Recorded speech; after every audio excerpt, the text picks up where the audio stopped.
जय जय राम। सादर नमन परम प्यारे राम, परम पूज्य गुरुजन, परम दिव्य आत्माएं और आप सबके मंगल आशीष लिए परमेश्वर अकारण कृपा करके अपनी श्री चरणों में लेकर आए हैं। उनका बारंबार धन्यवाद, अनंत बार धन्यवाद, अनंत बार धन्यवाद। गुरुजनों की अकारण कृपा से वे हमें इस समय मन के रूपांतरण में लेके आते हैं। उनका बहुत बहुत धन्यवाद, अनंत बार धन्यवाद, अनंत बार धन्यवाद।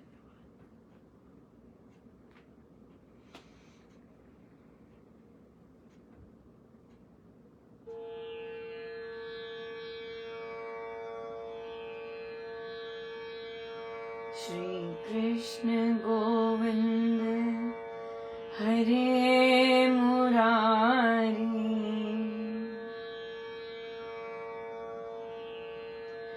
हे नाथ नारायण वासुदेवा।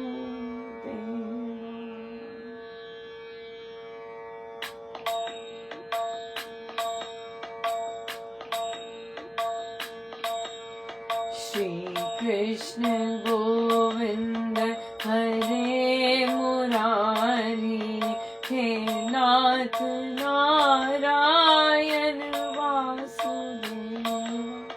श्री कृष्ण गोविंद हरे मुरारी, हे नाथ नारायण वासुदेवा। श्री कृष्ण गोविंद हरे मुरारी, हे नाथ नारायण वासुदेवा। श्री कृष्ण गोविंद हरे मुरारी, हे नाथ नारायण वासुदेवा। श्री कृष्ण गोविंद हरे मुरारी, हे नाथ नारायण वासुदेवा। श्री कृष्ण गोविंद हरे मुरारी, हे नाथ नारायण वासुदेवा। श्री कृष्ण गोविंद हरे मुरारी, हे नाथ नारायण वासुदेवा। श्री कृष्ण गोविंद हरे मुरारी, हे नाथ नारायण वासुदेवा। श्री कृष्ण गोविंद हरे मुरारी, हे नाथ नारायण वासुदेवा। श्री कृष्ण गोविंद हरे मुरारी, हे नाथ नारायण वासुदेवा। श्री कृष्ण गोविंद हरे मुरारी, हे नाथ नारायण वासुदेवा। श्री कृष्ण गोविंद हरे मुरारी, हे नाथ नारायण वासुदेवा। श्री कृष्ण गोविंद हरे मुरारी, हे नाथ नारायण वासुदेवा। श्री कृष्ण गोविंद हरे मुरारी, हे नाथ नारायण वासुदेवा। श्री कृष्ण गोविंद हरे मुरारी, हे नाथ नारायण वासुदेवा।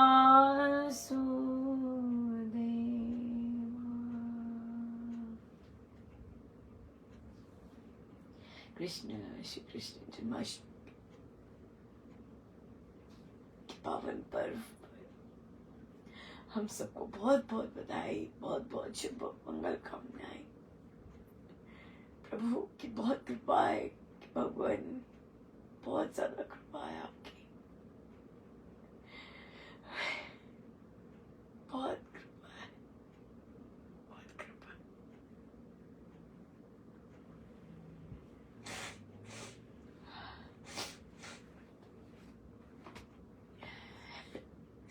आज हमारा श्री कृष्ण जन्माष्टमी के पर्व पर, पावन पर्व पर 24 घंटे का अखंड श्री श्रीमद् भगवद गीता भाषा जी का पावन पाठ होगा और 24 घंटे का होगा। सो खूब आनंद लीजिएगा, अनेकों बार ये पावन शब्द कानों में गुंजाइएगा, स्वयं पाठ कीजिएगा।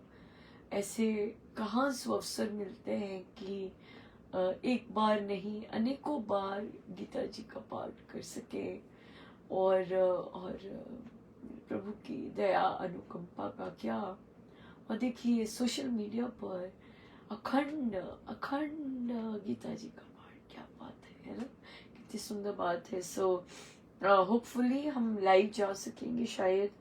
मुझे पता नहीं कि कितने घंटे बाद फेसबुक ऑफ कर देता है, पर हम ट्राई करेंगे कि पूरा का पूरा पूरी गीता जी हो सकें और बहुत बहुत बार होंगी गीता जी। सो इसलिए आनंद लीजिएगा, जो प्रभु प्रसाद देना चाहें ग्रहण हम कर सकें इतने पावन दिवस पर। सो बहुत बहुत धन्यवाद गुरुजी। आइए हम चलते हैं श्रीमद् भगवद गीता भाषा जी, और हमारा पृष्ठ है 81।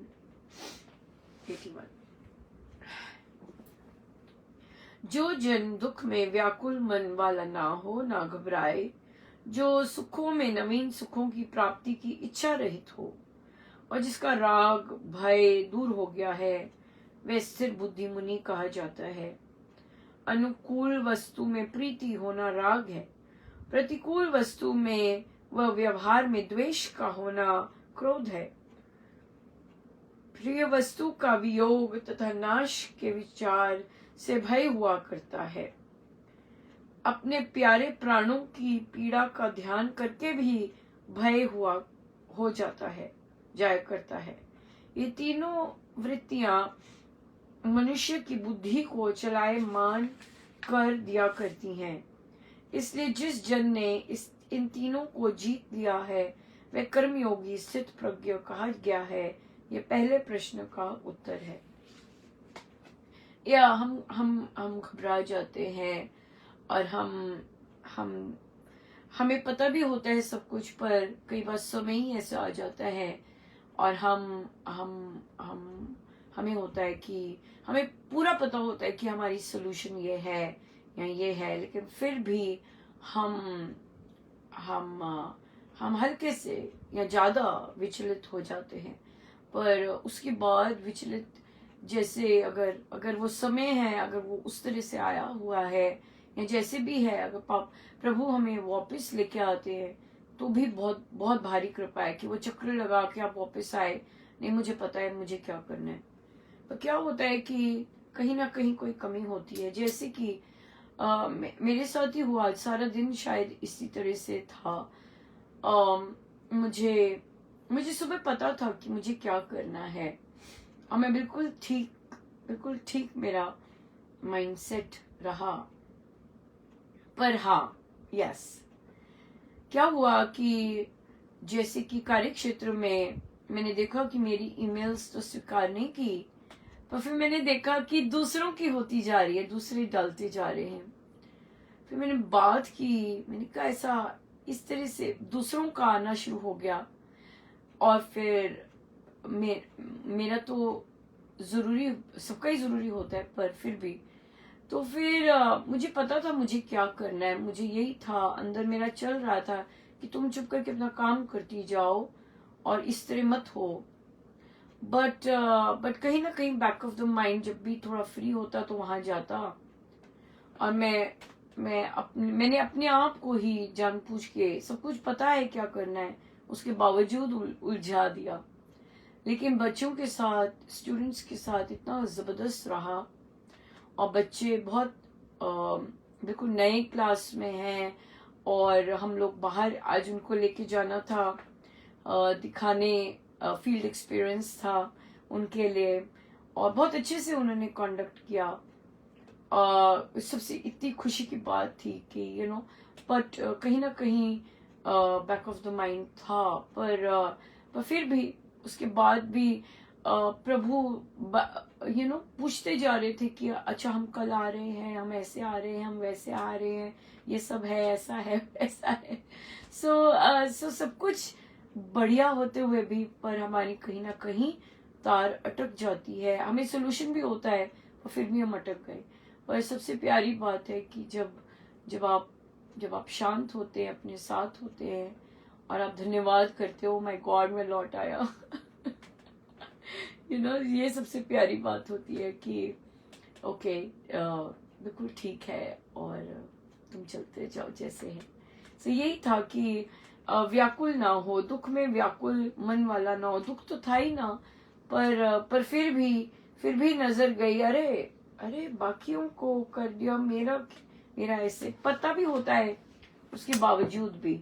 बट मैं यही कहूंगी कि समय होता है या फिर हम कहीं ना कहीं कच्चे होते हैं और परमेश्वर हमें बहुत सुंदर और पक्का बनाने के लिए और हमें उत्साहित करते, नहीं तुम कर सकते हो, तुम पक्के बन सकते हो। और फिर जब ऐसे प्रभु से कनेक्शन इतना सुंदर होता है, फिर और उनकी लीलाएं दिखती है और उनकी सुंदर सुंदर चीजें दिखती है और फिर मन गदगद हो जाता है कि आप कितना हर चीज कितनी सुंदर सोचते हैं, हर चीज कितनी सुंदर देखते हैं, हर चीजों के कितने सुंदर सुंदर शकुन देते हैं। बहुत बहुत धन्यवाद गुरुजनों का, अनंत बार धन्यवाद, बहुत सुंदर है। कर्तव्य कर्म में तथा भक्ति योग में रहते हुए उसके मार्ग में जो शुभाशुभ अनुकूल प्रतिकूल पाकर जो जन सर्वत्र राग रहित है, जो मनोवांछित वस्तु पाकर हर्ष नहीं करता और प्रतिकूल से द्वेष नहीं रखता, उस वीतराग की बुद्धि स्थिर है, अनुकूल प्रतिकूल के संयोग में एक रस रहने वाला स्थिरमति है। कर्मयोग में रहते हुए शुभाशुभ का मिलाप अवश्य होता है, अच्छे बुरे मनुष्य मिलते ही रहते हैं और कुछ समय आया ही करते हैं। उनमें समभाव से रहना, डामाडोल न होना स्थिर बुद्धि का चिन्ह है। स्थित प्रज्ञ कैसे बोले, ये उसका वर्णन है। एक्चुअली और भी हुआ, क्योंकि जो वैकेंसी जो टीचर खाली है और उसका सारा का सारा वो सारा मुझ पे ही डाल दिया और प्रभु और भी दिखा रहे थे। पहले तो ये देखना था कि इतना सारा लोड डला है आप पे, आप खुद लोडेड है, उसके ऊपर एक और इंसान का पूरा लोड आ गया। फिर अब क्या किया जा सकता है, उसे कैसे हैंडल किया जाए, क्योंकि इतना सारा काम आ जाए तो, क्योंकि मैं अपना धीरे धीरे भी कर रही हूँ और थोड़ा सा पर जल्दीबाजी भी नहीं कर रही, पर फिर भी देखो ये भी प्रभु की परीक्षा है कि तुम इस चीज में से भी कैसे निकलती हो। तो फिर और भी प्रभु ने दिखाया कि जिनसे थोड़ा सा भी अगर उन्हें कहो कि भैया ये करना, वो उतना काम करने के लिए भी राजी नहीं है। इसलिए तो मुझे लगा कि मैं ही मुझे ही फिर से कुछ ना कुछ रास्ता निकालना होगा करने के लिए। और तो ये भी एक बहुत सुंदर बात है कि आप लोड नहीं लोगे, लेकिन फिर भी आपको प्रभु कुछ ना कुछ देंगे कि सारे काम सुचारू रूप से हों, जो कि उन्होंने बता रखे हैं, राइट, बता रखे। तो इसलिए समय आएगा, कुछ समय आएगा, उसमें संभाव से रहना है और सबसे प्यारी बात है उसमें से सोल्यूशन निकाल के कार्य करना है। यस, सो हम यहीं पे रुक सकते हैं क्योंकि हम प्रश्न भी लेंगे। और बहुत सुंदर, बहुत धन्यवाद गुरुजी, बहुत धन्यवाद।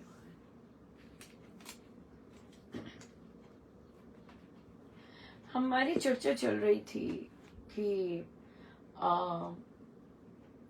किस तरह से एक हमने सत्संग की चर्चा की थी और बहुत ही सुंदर उसकी चर्चा हुई थी।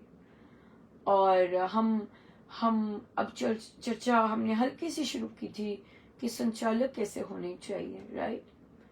और संचालक सबसे पहले साधक होना चाहिए, राइट। तो हम पहले साधक की चर्चा करते हैं और फिर संचालक पे जाएंगे, क्योंकि अगर संचालक जो है वो साधक नहीं है तो बहुत गड़बड़ करते हैं, बहुत गड़बड़ हो जाती है, राइट। और अगर संचालक साधक है तो फिर बहुत सुचारू रूप से काम चला करता है। तो हम यही लेते हैं कि एक साधक कौन होता है, किसे कहते हैं साधक, और जो प्रचलित चीज है वो क्या है, और जो स्वामी जी महाराज को पसंद है वो क्या है। ठीक है, ये चीज देखते हैं। तो साधक वह जो गुरु आज्ञा में रहे, सिंपल। अब ये चीज आ जाती, गुरु आज्ञा क्या। देखिए बहुत सुंदर बात थी, हमें बच्चों को लैब और साइंस में बैठना, कैसे बैठना है, क्या क्या चीजें करनी है, क्या क्या चीजें नहीं करनी, तो ये बच्चों को बताया। तो वहां पर शब्द आया कि आप सबको रिस्पॉन्सिबल होना चाहिए। तो मैंने बच्चों को कहा कि देखिए, अब रिस्पॉन्सिबल कोई तो समझेगा कि ये चीजें रिस्पॉन्सिबल की है, कोई समझेगा ये की है, तो हंसे क्योंकि बात सही थी, है ना। कईयों को बताना ही नहीं पड़ता रिस्पॉन्सिबल क्या होते, सीधे होते हैं। कईयों को बता के भी नहीं पता चलता कि रिस्पॉन्सिबल होना का क्या मतलब है। सो इसलिए उसको लिपिबद्ध कर देते हैं, उसको हम फिर रूल्स बना देते हैं कि आप ऐसा नहीं कर सकते, आप ऐसा नहीं कर सकते, ताकि सबको पता चले कि रिस्पॉन्सिबल होना क्या मतलब है। ये बच्चों के साथ है। उसी तरह से अगर हम कहें कि एक साधक वह है जो गुरु आज्ञा मानता है। अब गुरु आज्ञा किसी के लिए हुआ कि भाई अमृतवाणी जी का कर लिया, ये मैंने गुरु आज्ञा कर ली, बात भी सही है, पर क्या संपूर्ण है? संपूर्ण नहीं है, राइट। अच्छा, किसी ने कहा अच्छा कभी जाप कर लिया, कभी नहीं किया, पर मैं मान तो रही हूँ, कुछ तो कर रही हूँ मैं जाप, तो क्या ये संपूर्ण है? नहीं, ये संपूर्ण नहीं है। हाँ, इससे कुछ नहीं होने वाला इससे जीवन में शांति नहीं आती, इससे हमारे अंदर जो चीज आनी चाहिए शांति के लिए वो चीज नहीं आती। अगर हम अपनी लाइफ को, अगर हमने दीक्षा ली है तो हमने किसी कारण तो ली होगी, कुछ तो होगा, कुछ तो चाहते होंगे कि दीक्षा हो। कई बार पता भी नहीं होता, नहीं सासू माँ ने कह दी ले ली तो ले ली, नहीं सब ले रहे थे तो मेरा भी मन किया ले ली। हाँ, कई कह रहे थे नहीं मुझे गुरु का हो जाना है, मुझे तब लेनी है ना, इसलिए ले ली। तो इसलिए डिफरेंट यहाँ पे भी डिफरेंट होते हैं कि आपने गुरु दीक्षा क्यों ली हाँ, सबका अपना अपना वहां पे भी अलग अलग होता है। मेरी पत्नी ने ली, मेरी पत्नी ने कहा तब ले ली, मेरे पति थे तो उन्होंने कहा कि तो ले ली, बिल्कुल राइट। लेकिन दीक्षा का असली मतलब होता है कि अब मैं अपने गुरुदेव की हो गई। अब क्या है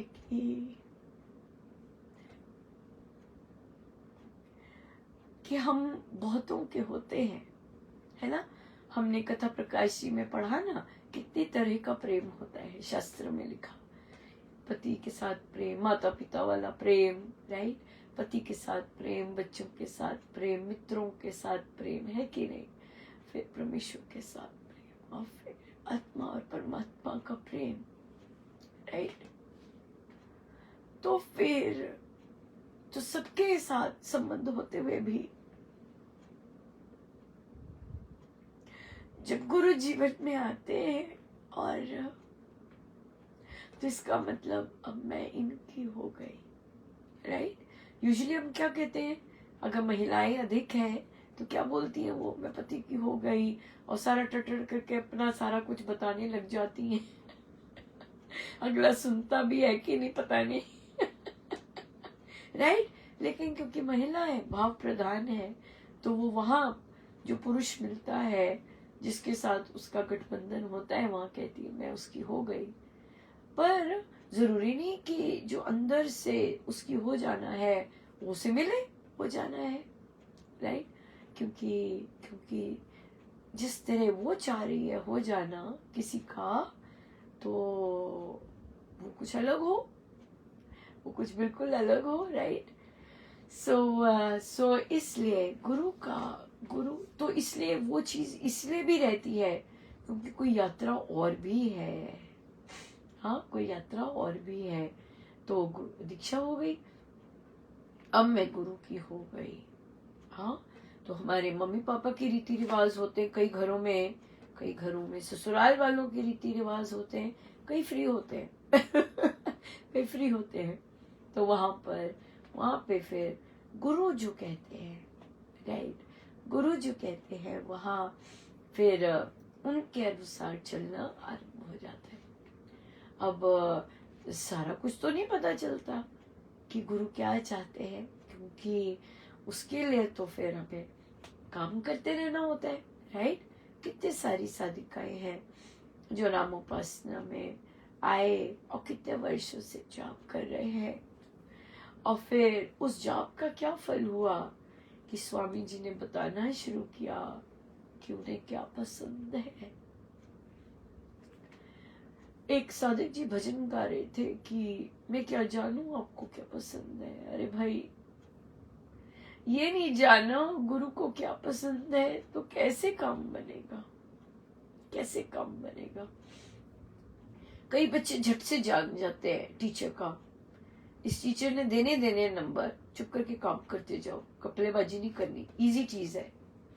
और मैंने बोला भी, मैंने कहा आप लोग ये जो आ रहे हो, हमने ट्रिप लिया स्कूल के, कहीं ग्रेडेड है। एक बच्ची क्या कहती मुझे पता था,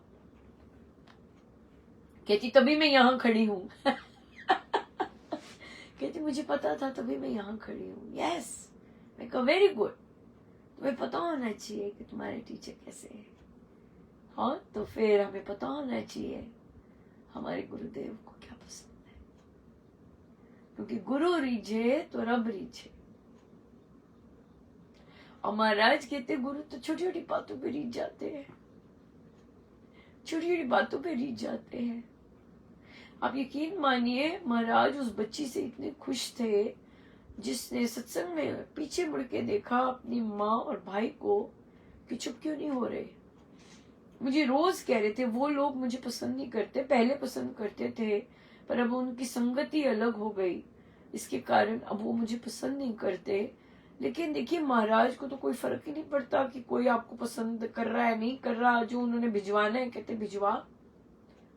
और फिर और फिर मैंने लिखा उस बच्ची को, जबकि उसकी मम्मी का मैसेज पे था, तो मैंने उस बच्ची को लिखा कि आप महाराज आपसे बहुत खुश हैं, आपने जो एक जेस्चर किया और महाराज देख रहे थे, उन्हें बहुत अच्छा लगा।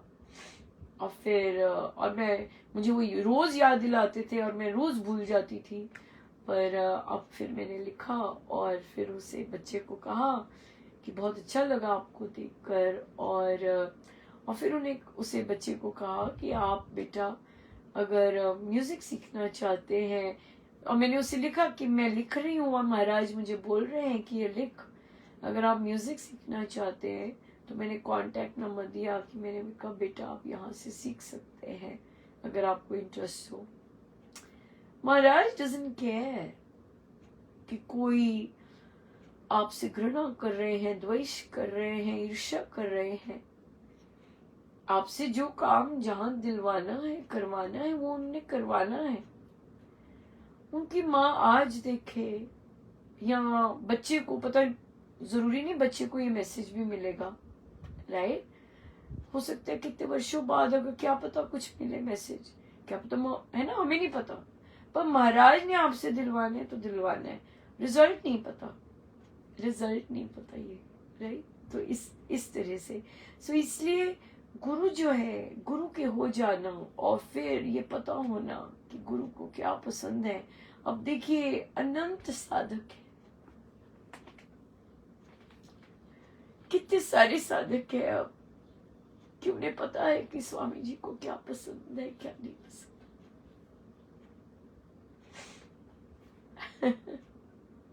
कितनी सुंदर बात है।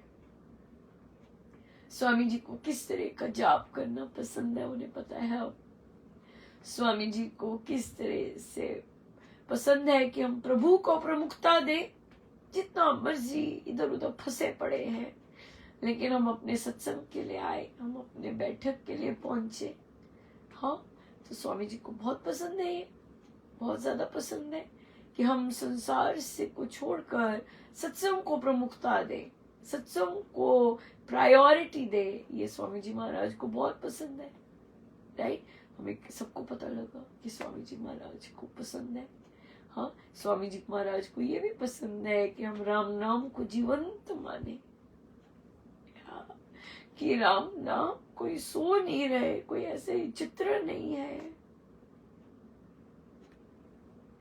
राम नाम जीवंत है, और जो राम नाम को मंत्र को जीवंत मानते जाएंगे, महाराज ने कहा आगे बढ़ते जाएंगे। ये हमारे स्वामी जी को बहुत पसंद है। स्वामी जी महाराज को बहुत पसंद है कि हम बोले, हम माने कि राम मेरे सहायक है, राम मेरे सहायक है। राइट, और मैं राम नाम से मैं अपने राम के निकट जाती जा रही हूँ, मैं उनका पात्र, कृपा का पात्र बनती जा रही हूँ। या ये ऐसा करना, ऐसा मानना स्वामी जी को बहुत पसंद है। स्वामी जी को पसंद है कि हम माने कि मेरा काम तो अच्छे से जाप करना है, सही मायने में जाप करना है, बाकी मेरे राम देखेंगे, राम चिंता करेंगे, बाकी मुझे तो सही सही तरह से जाप करना है। ये स्वामी जी महाराज को पसंद है?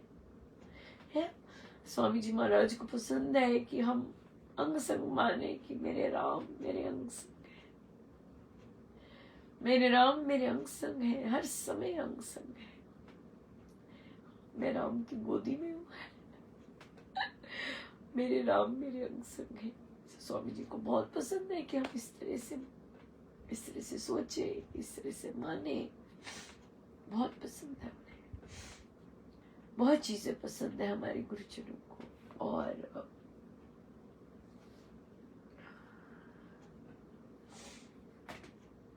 ये तो हो गया हमारा जीवन। फिर महाराज को हमारे विचार कैसे होने चाहिए, हमारा आचार कैसा होना चाहिए, हमारा व्यवहार कैसा होना चाहिए, स्वामी जी को बहुत पसंद है।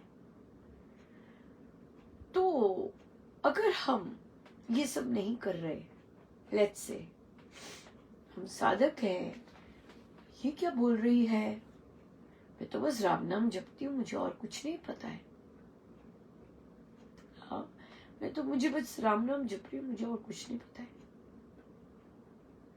तो जिस राम नाम का जाप कर रहे हैं उनके बारे में ही नहीं पता। प्रेम तो तभी होता है ना जब दूसरे को जानो। महाराज कहते हैं कि पहले जानना बहुत पसंद, बहुत इम्पोर्टेंट है। वो भी कृपा से जानते हैं, प्रभु की कृपा से ही प्रभु को जाना जा सकता है, प्रभु के बारे में सुना जा सकता है। सो इसलिए सबसे पहले हम प्रभु को जाने, संतों से जान सकते हैं, राइट, और फिर मानना शुरू करें कि हाँ।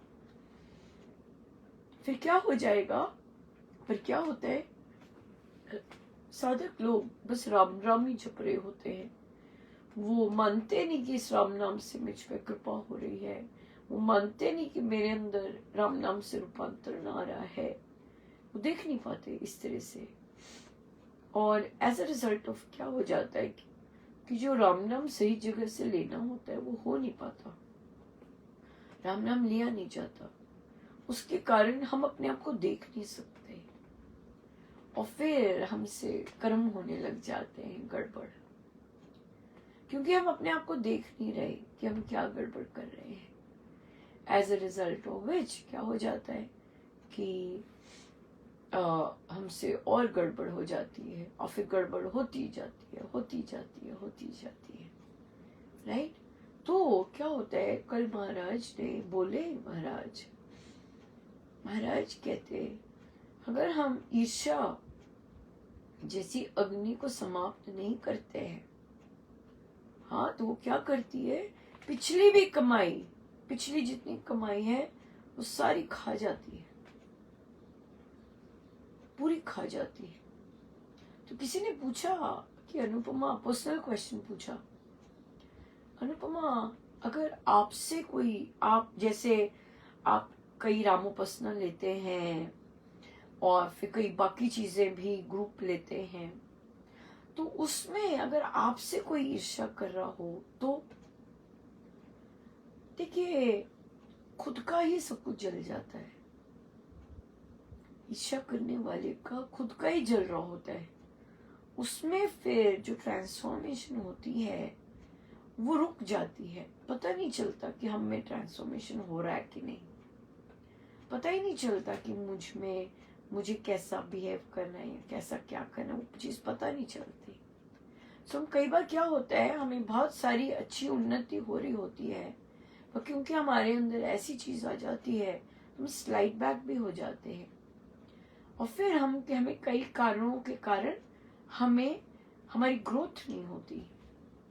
ये ऐसी वैसी चीजें नहीं है, ये ऐसी वैसी चीजें नहीं है, ये बड़ी पक्की चीजें हैं, राइट, बहुत सॉलिड पक्की चीजें हैं। सो इसलिए हम क्योंकि हम गुरु आज्ञा में नहीं रह रहे होते, और इसलिए हमें अपना नहीं पता चलता, इसलिए हमें अपना नहीं पता चलता। हम चर्चा कर रहे थे तो कई साधिकाएं बोल रही थी कि नहीं पता चलता हमने क्या गड़बड़ की है, पर मुझे लगता है कि जो बिल्कुल साधना नहीं करते हैं या सही भी नहीं कर रहे हैं होते हैं, या उनके जैसे भी उनका बिहेवियर बहुत आगे की सीट ले लेता है, मुझे नहीं लगता कि उनको पता भी चलता होगा, कि अंडरस्टैंडिंग भी होती होगी कि मैं गलत कर रहा हूँ या कर रही हूँ। मुझे नहीं लगता ऐसे, कि कुछ ना कुछ सकारात्मक होना चाहिए जो अंदर से कुरेदती है चीज कि गड़बड़ की है।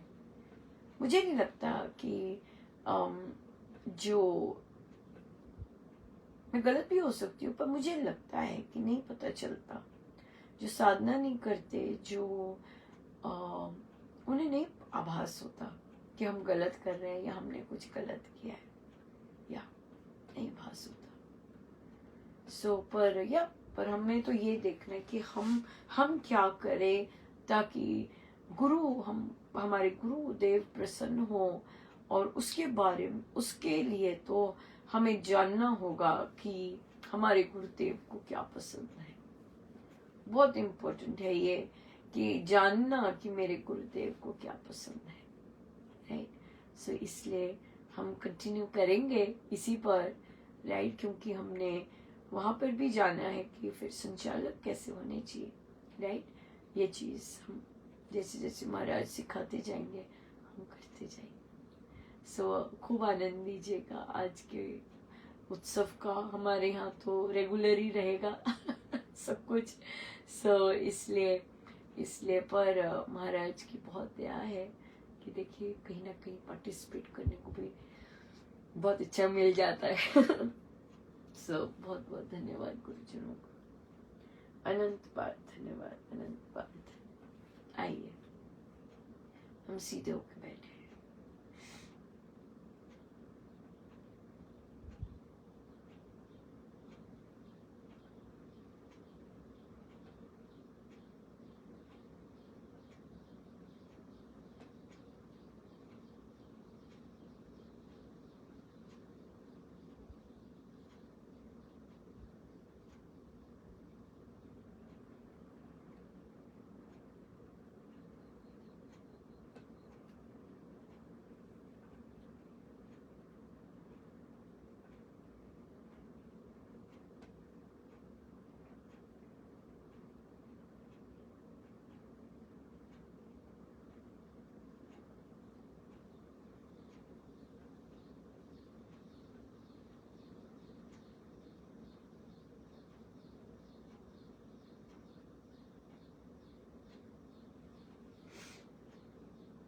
सब गुरुजनों का उनके शिष्य चरणों में जय जय राम, जय जय राम, जय जय राम।